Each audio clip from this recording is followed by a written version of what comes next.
Sunday বলে কথা, আজকে মাটন কষা। আপাতত মশলা দিয়ে সব বসিয়ে নেওয়া হয়ে গেছে। এদিকে আলু ভাজা হচ্ছে, এদিকে কষানো হচ্ছে। ফোড়নে আছে তেজপাতা, শুকনো লঙ্কা, দারচিনি, এলাচ, গোলমরিচ, লবঙ্গ।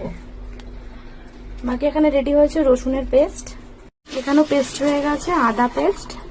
এখানে মাটনটা এখন ভালো করে বয়েল হচ্ছে, তারপরে সব তো মেটেরিয়াল দেখিয়ে দিয়েছি আপাতত। এবারে পেঁয়াজটা ভালো করে ভেজে নেবো লাল লাল করে। ফোড়ন দিয়ে দিলাম, এবার একটু হালকা চিনি দিয়ে দিলাম তেলের মধ্যে কালার হওয়ার জন্য। পেঁয়াজগুলো দিয়ে দিলাম তেলের মধ্যে। পেঁয়াজটা ভাজা হয়ে গেছে, এবারে রসুনটা দিয়ে দিয়েছি, রসুনটা ভেজে নেবো, তারপরে আদা দেবো।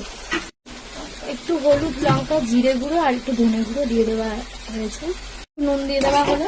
আদাটা একেবারে মাংসের মধ্যেই অ্যাড করে দেওয়া হলো। আর রসুন পেঁয়াজ ভাজাটা ভেজে ভালো করে মশলাটা ভেজে নেওয়া হয়েছে, এতে অ্যাড করে দেওয়া হবে।